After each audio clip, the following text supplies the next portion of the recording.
This final unit is perhaps the most important and most relevant one for our lives today and our futures tomorrow. Now look at this beautiful earth we have looked at for many videos. It's beautiful, but the sad thing to say is we humans use a lot of energy. In case you didn't notice, well, pollution is a problem. Well, unless everyone stays indoors and do no work, then there's no pollution and the earth starts to recover. But otherwise, we use so much energy. What if I told you one day, maybe 50 years or so, or more, there will come a day when there is no electricity at all to use. No lights. Your phone is out of battery, it's gone. Nothing can charge it anymore because there is no electricity. What if I told you that's the case? It's tragic, and it will come true if we don't do anything about it.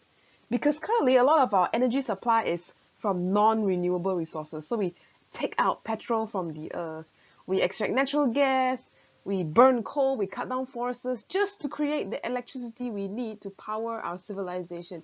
But if it runs out, game over. Computer won't even work, lights won't even turn on, no aircon, no phone. How'd you like that? No Netflix on TV if you want to think about it.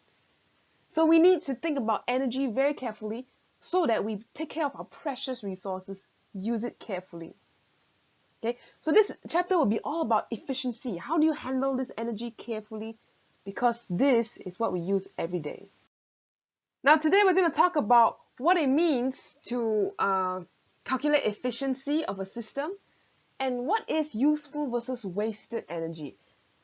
Well, the idea is how good is your device at converting energy from one to another.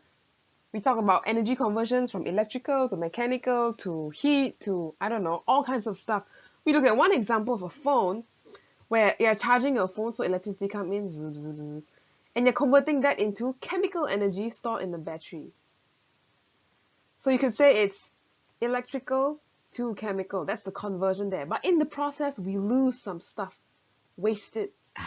Which is why in the previous example, we said that phones roughly should take less than 1 hour to finish charging fully from 0 to 100. But that doesn't happen in real life because there's all kinds of wastes, and your phone charger, like my one here, your phone charger may not have 100% efficiency. Yeah, it's taking power from the socket, sending it down the line, but it just doesn't convert to the energy stored in the battery. Something is lost somewhere. The circuit of the phone, it gets hot, the wire resistance and things like that. So how efficient is this thing? That determines how good is your system. Another more complicated example, you will see this a lot in diagrams, is cars, fuel. We dump in a bunch of petrol fuel inside the car. Okay, that's the input. But then you see all the red color stuff, that's all the wasted energy that doesn't actually help your car move. So only about 41% in this diagram gets to mechanical energy. Okay, so this is, I should say, chemical energy converted to all kinds of energy, but the useful one that we want for a car is mechanical energy. And all the rest is just wasted. Exhaust comes out as a bunch of carbon dioxide gas and heat. Doesn't help the environment either. Cooling system, because the engine's overheating and you need to just cool it down.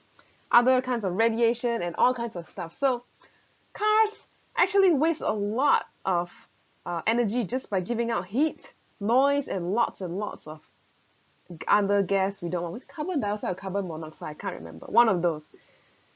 So today's goal is, by the end of this video, you should be able to calculate the efficiency of any system. Can be a phone, can be a car. We call them systems or devices. And using this, hopefully, you will think about your usage in the world to be a better citizen of this planet. Okay? If you have the aircon running, just close the freaking door. Keep your cold air inside, unless your poor aircon's working so hard and you're just wasting lots of energy. Okay? So let's see, how do we define efficiency in this case? Formally, this is how we can define efficiency. We talked about it a little bit about how energy is wasted and stuff, but we want to find the ratio of useful work done on the system to the total energy output. Okay, what does that mean? Well, here's a diagram to help us think about it. Let's say you have a device or a system, which is this box. Okay, inside that box or system, some process happen where you are converting energy from one form to another. So let's say, for example, on the left side, you have total supplied energy in. Okay, for example, say a power supply, you plug into the socket, you turn on. That's a supplied energy in. And then what comes out is what we call the useful energy output. So there is also at the bottom, you see, there's this loss, energy wasted. So there'll be lots of energy lost or wasted here as well. So what we want to do is, efficiency is how much is actually usable compared to what we give it. That is what we want to find. Also, a quick note, in real life, no system will have 100% efficiency because there's always energy losses lah, which means this is E out is always, no, not E out, I'll just say the output. Okay, output always smaller than the input because there will always be things lost ma.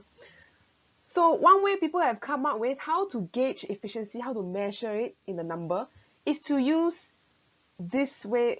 Use ratios. That's what we call ratios here. So they use this Greek symbol eta. Eta is a Greek symbol. It looks like an N, but it's really E in Greek, eta. So just draw an N with an extra long curly side on this side, like that. Yeah, you can add the curly tip too. So eta, oh, by the way, you'll see a lot of green along these slides because green for efficiency. You want green energy, green this, green that. Okay, keep the world nice and happy. Okay, so we have eta. How can we count the ratio? Well, let's say we want to look at what's the output energy. So we'll say useful energy output over the whole package of energy that you give to the system. So you say useful, total or supplied energy input. And, well, it's a ratio, maximum will be 1. But oftentimes you see people convert to percentage. So you will see this as well, a percentage. So if 50% means half of the energy will be lost to who knows where. Also, there is one more way you will see it very commonly appear, and that is that instead of energy, people may think of it in terms of power. So power just means here we'll have power input, power output. So here will be also useful power output over what's the supplied power input. So power output is like basically what is the work that actually gets done. So these two are basically the same thing, and you can use them to calculate efficiencies for any kinds of system. Now if you're wondering, how come energy and power both can use one? Well, because remember how energy is basically work done. So power is energy over time, which is also work done over time, right? So if you want to find power output, so it'll be energy over T, energy over T. This is out, this is in. The T's basically cancel out because it's the same time. So you can either use the power version of it or the energy version of it. Both would work for you. Quick note, is there units for this thing? No. Because if you have energy divided by energy, joules divided by joules, nothing. It's just a ratio. So no units for eta. It's just a ratio, okay? So efficiency, remember, it's just a way to measure how much useful energy or power is there in a system. Now let's try a calculation example. Here we have a question from past year on a CHP station. What is a CHP? Combined heat and power. You can go Google it. It's basically one of those power generation sites. Okay, so it generates electricity and useful heat. So it's converting chemical energy, see on the left side, from fuel. Somehow the fuel has chemical energy bonds, you burn the fuel, reaction happen. So chemical energy is being converted to heat energy, what we call the Q heat, and also electrical power. So two kinds of conversions here. So the diagram here shows the power flow. Okay, what is the efficiency of this station for producing useful power? Now this is on page 12 if you want to try this out on the handout if you have it, if you printed it. But if not, pause the video and try to solve it first to see what you get for this efficiency of this station.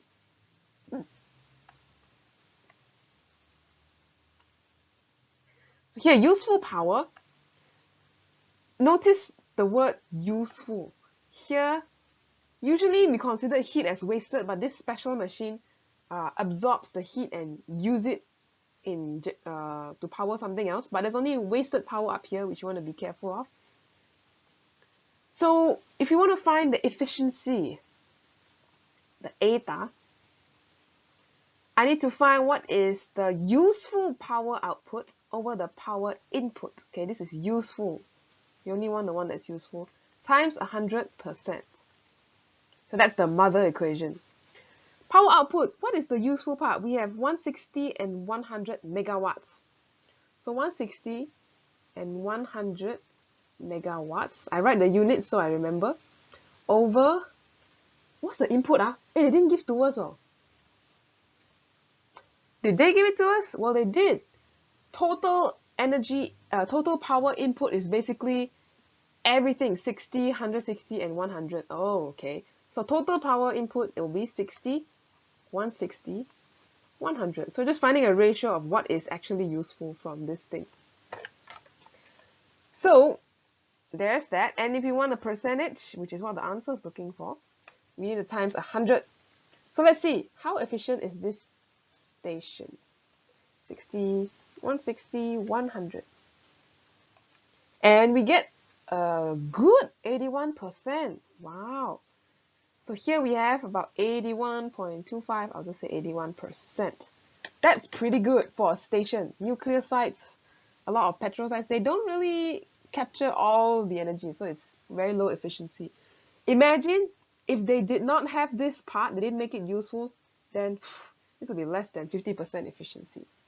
Okay, so this is the basic idea of how you can think of diagrams, efficiency, what's coming in, what's actually useful that comes out of a system.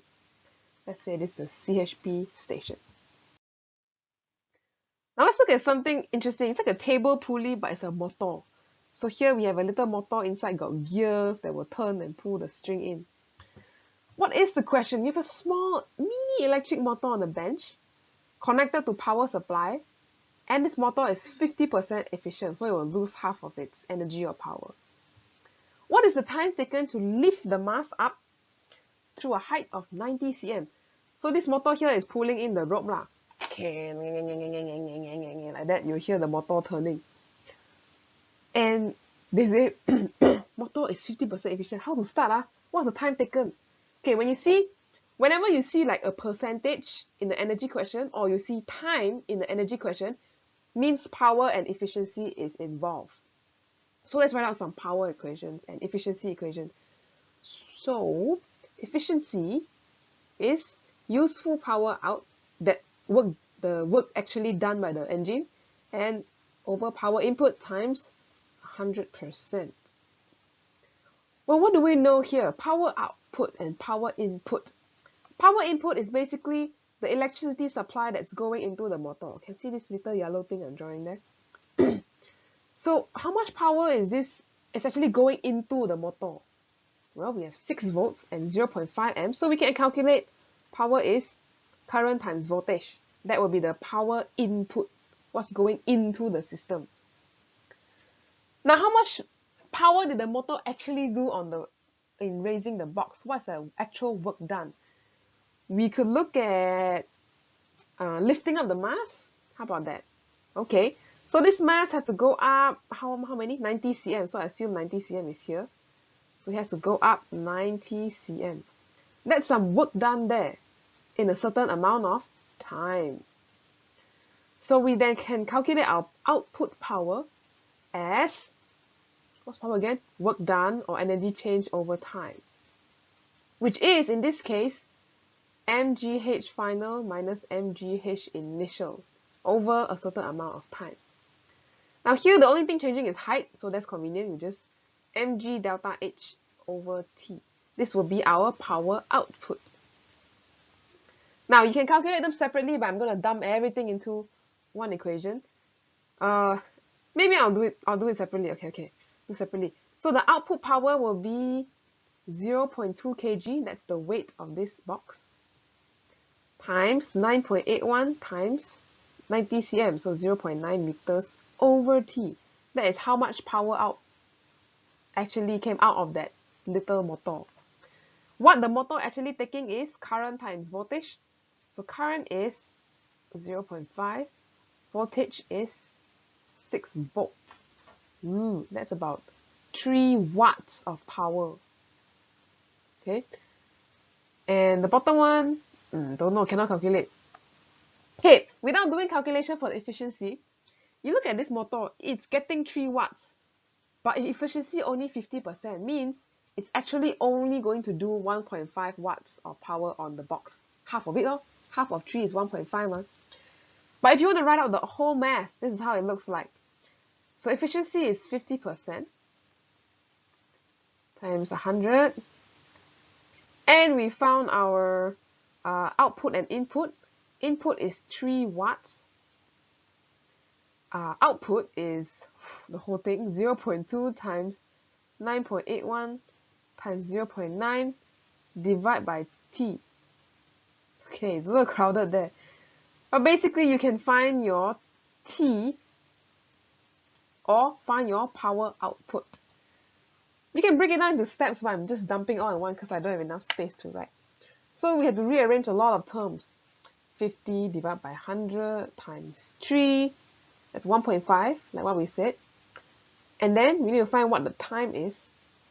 So 0.2, 9.81 times 0.9 divided by that thing, and we get a time.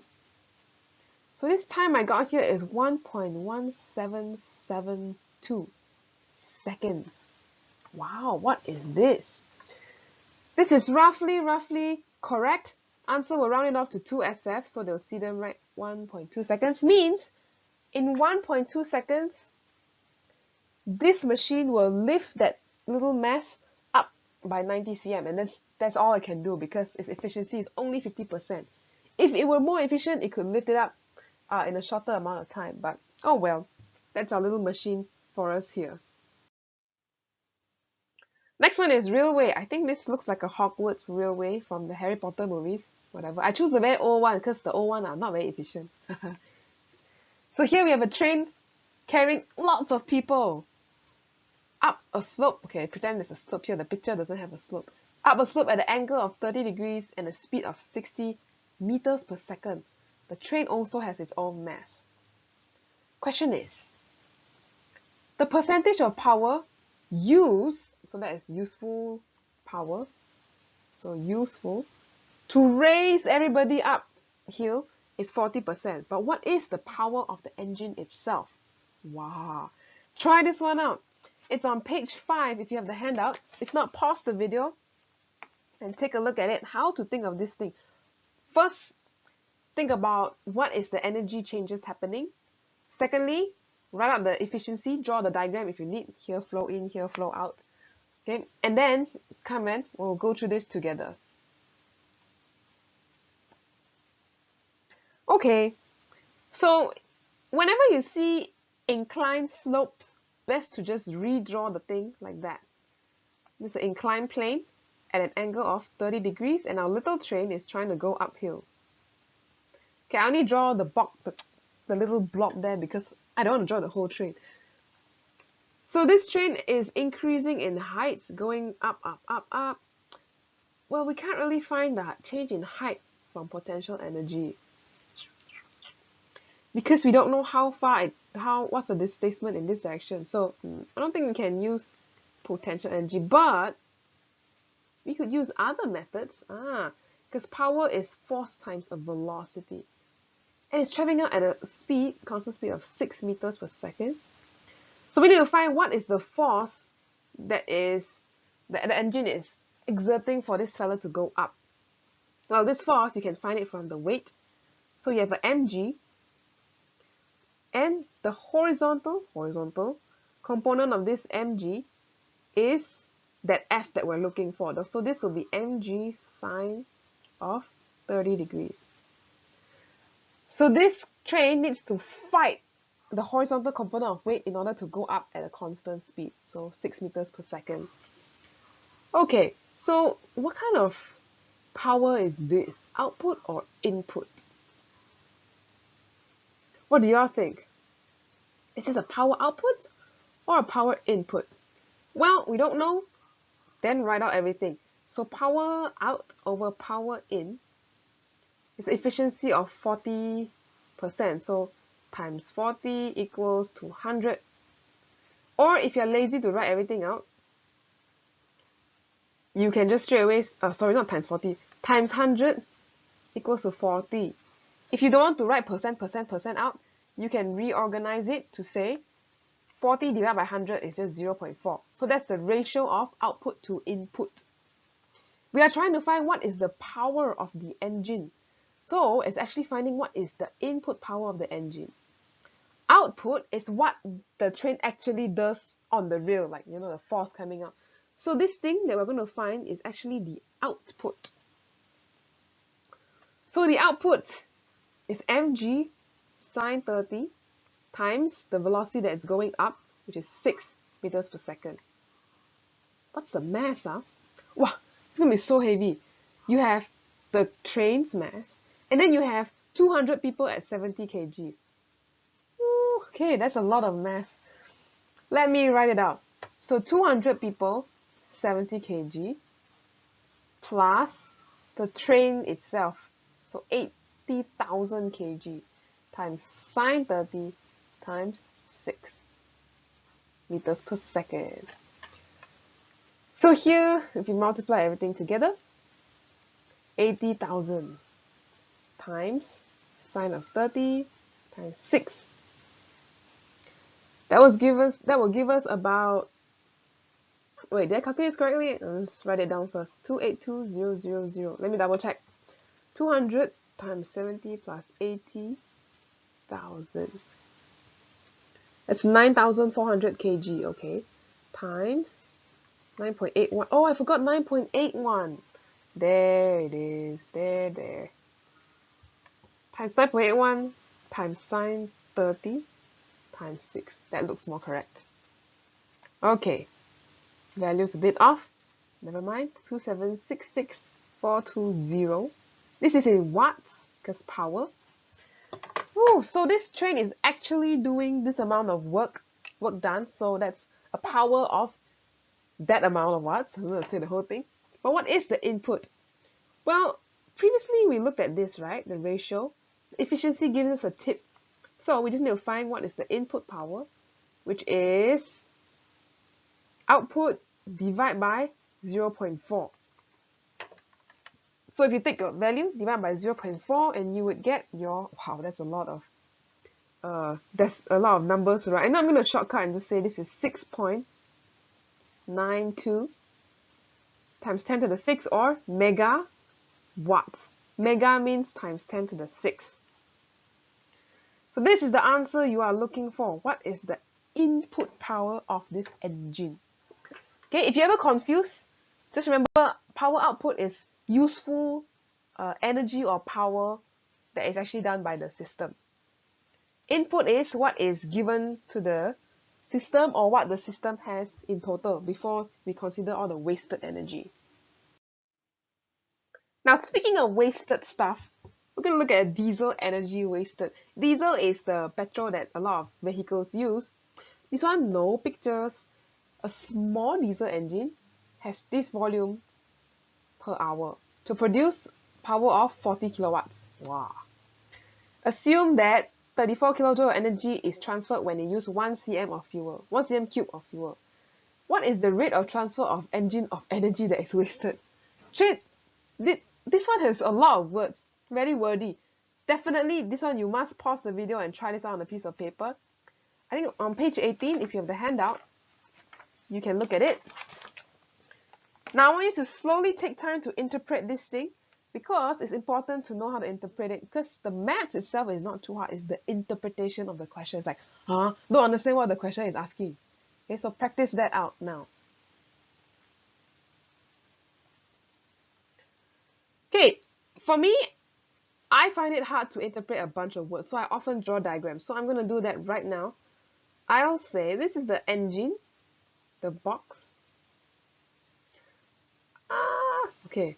I'm feeding it some energy, fuel in this case, and it's going to give me some useful energy output or power output if we're thinking of power now, but there will also be useless stuff wasted. The wasted one I just put here. So wasted, and this is useful. Okay, so here, how do we use this fuel thing? Okay, you'll see a lot of fuel questions come into play. Let's look at, do we want to calculate power? Yes, let's calculate power. So we say, okay, engine use this much volume per hour to produce a useful power output of 40 kilowatts. Okay, so per hour, 40 kilowatts. So what's actually useful is the 40 kilowatts here that we're looking at. And we're trying to find what is wasted, right? So we're trying to find how much is wasted, the rate of transfer that is wasted. Rate of energy is basically power lah. So how much power wasted? But how do we know what is the input on the left side? That's a hint.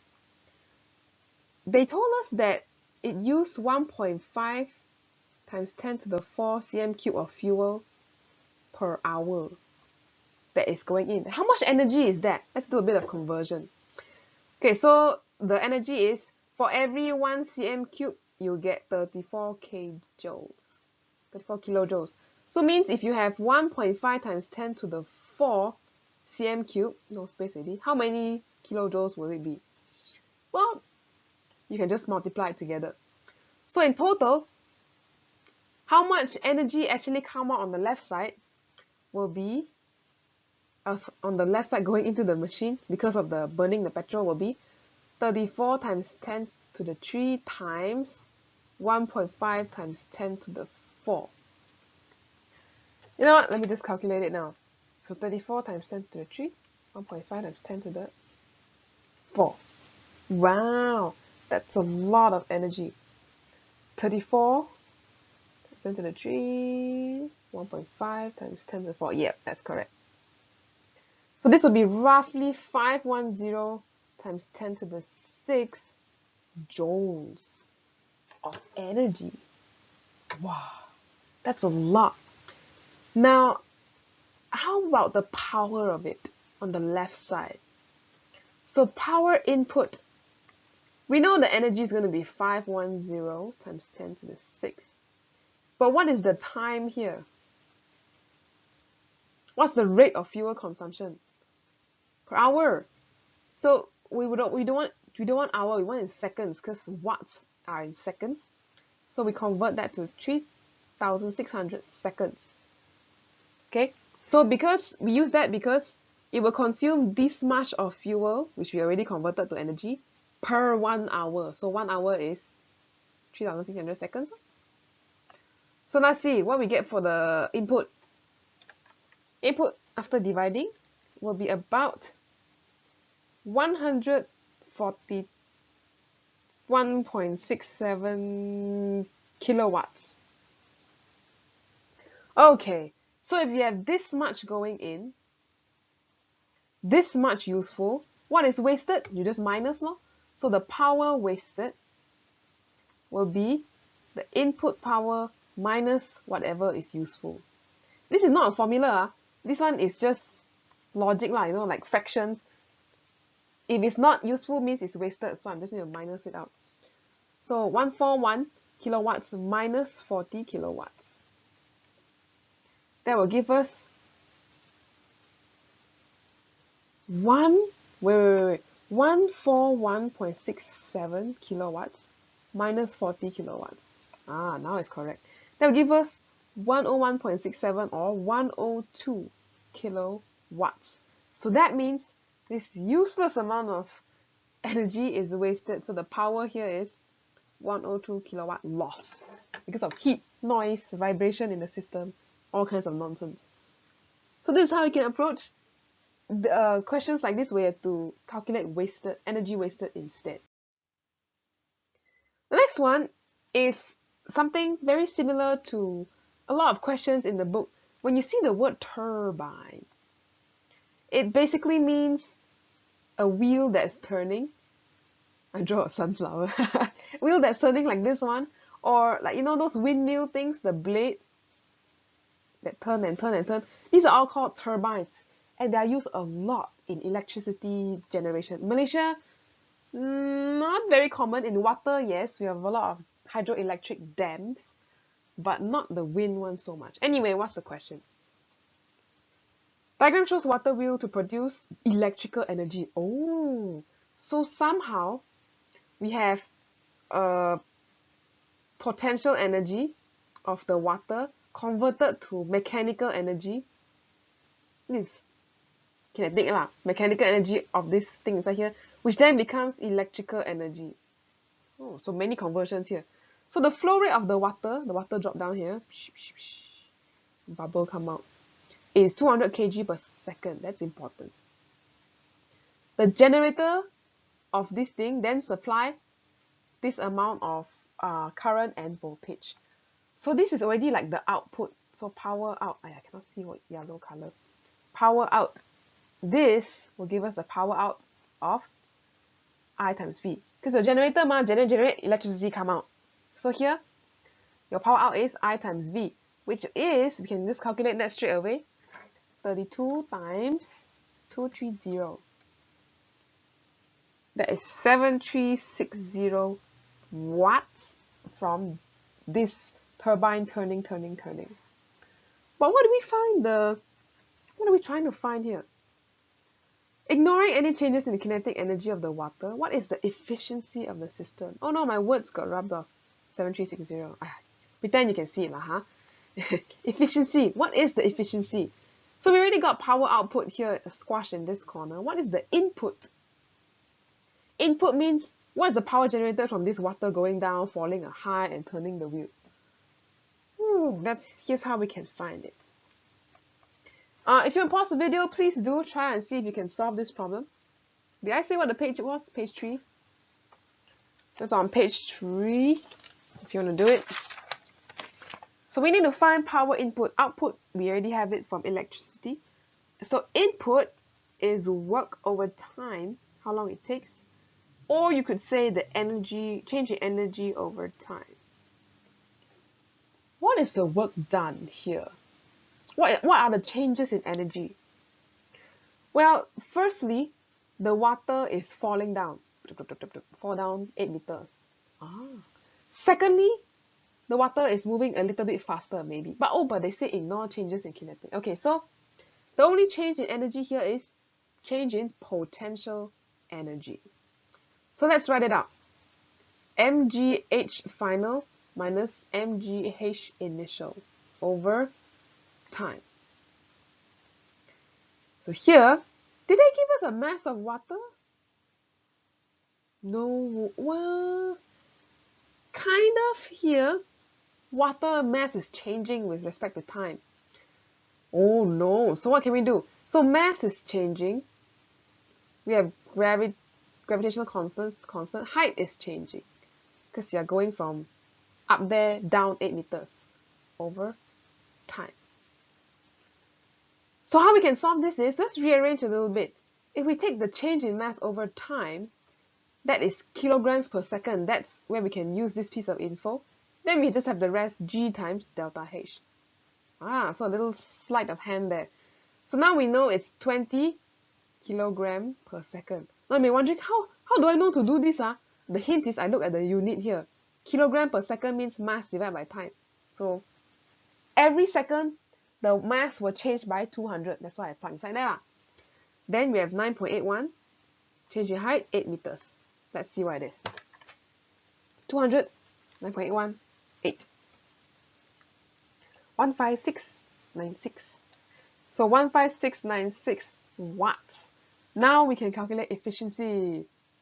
So, no more space. Efficiency will then be power out, what actually comes out of the generator, versus power in, what is the energy changes that create the power in the first place.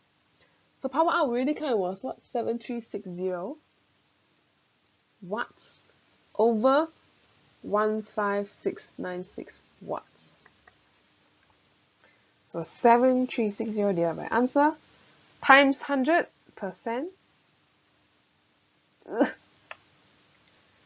And that will give me about 46.9%. It's okay lah, almost 50%, half of the energy is lost. Maybe in the machine got friction or things like that. So this one we can find efficiency of this system. Now, there will be a lot of questions which involve turbines like this. The idea is the same. There is a changing mass, maybe over height or just a changing mass. Changing mass alone also will have changing energy, in kinetic energy. And that is converted to electricity. That is a lot of hydroelectric or electric generator kind of system. So this, don't be confused. Your power out, power in, make sure you know which one is which. So that was a few questions to help us get started thinking about efficiency. We have covered up actually almost everything.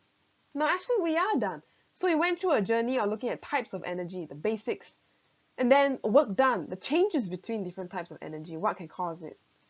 And lastly, we look at systems, engine, machine circuits, and you need to remember how to calculate power and change the energy over time. Strictly speaking, I should write delta T, work done over time.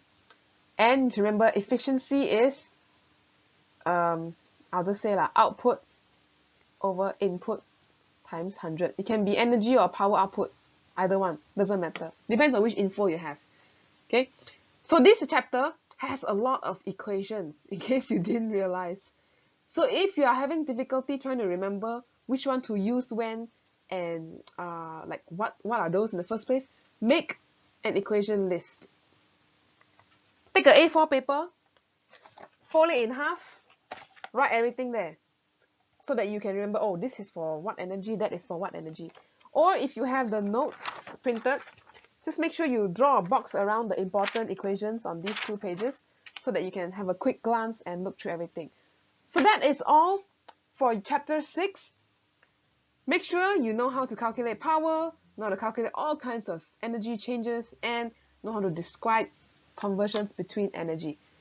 So that's all for chapter 6. I'll see you in the next chapter.